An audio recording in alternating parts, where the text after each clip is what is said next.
Madame, Monsieur, bonjour et bienvenue dans ce nouveau rendez-vous des infos d'Alex.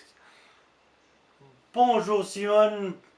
Bonjour Alex et bonjour à tous. Monde, Belgique, le ministre de la Justice belge, également vice-premier ministre de ce beau pays, a été visiter une entreprise de couture qui fabrique des masques en tissu pour ce beau pays. Il a eu toutes les peines du monde pour enfiler l'un de ces produits. Regardez le reportage. En dan is het kwestie van je mondmasker nog goed aan te doen.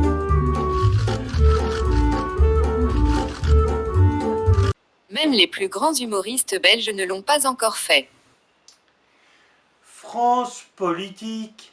Sibeth Ndiaye, porte-parole du gouvernement français, affirme dans une déclaration que le gouvernement a été transparent, une transparence totale sur la crise du Covid-19. Regardez les images. Je ne pense pas que ce soit le cas.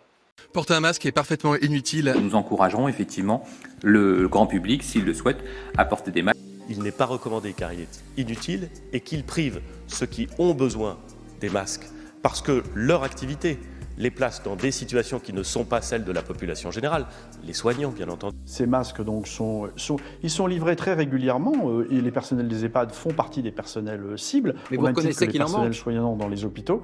Et le ministre de... Non, je ne reconnais pas qu'il en manque. Le ministère nous en avons parlé d'ailleurs ce matin même encore au Conseil de défense. Et vous savez quoi? Moi, je ne sais pas utiliser un masque. Je pourrais dire, je suis ministre, je me mets un masque. Mais en fait, je ne sais pas l'utiliser. Parce que l'utilisation d'un masque, ce sont des gestes techniques précis. Être capable d'avoir d'autres moyens de protection de la population lorsqu'on aura levé le confinement, avec une sensibilisation complète de la population, ça fait sens. Moi, je l'entends comme cela. Comme quoi, seuls les idiots ne changent pas d'avis. C'est une personne qui porte bien son prénom. Et rappelons-lui la loi Evin.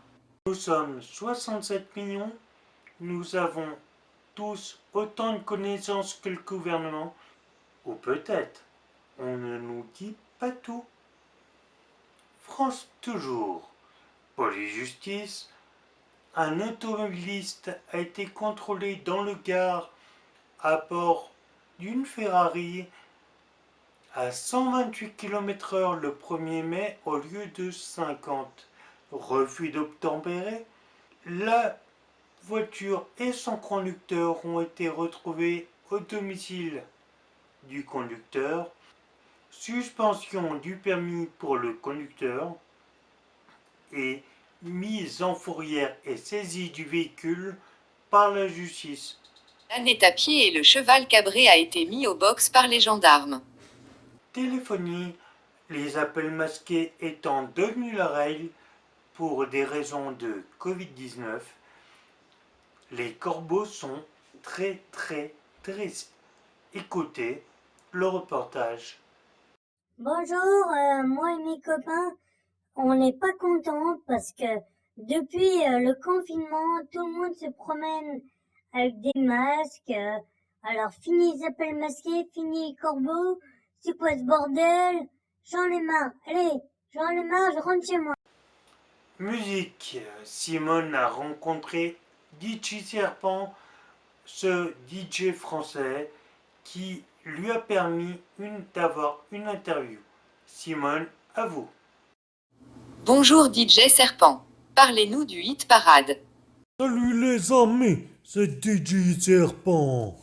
Et je viens pour vous dire que le prochain album qui va cartonner, c'est une reprise de Opal Masqué, la compagnie créole. Allez, à bientôt sur les Dancing Queens. À bientôt à tous et à bientôt Simone. Au revoir et à bientôt. Au revoir.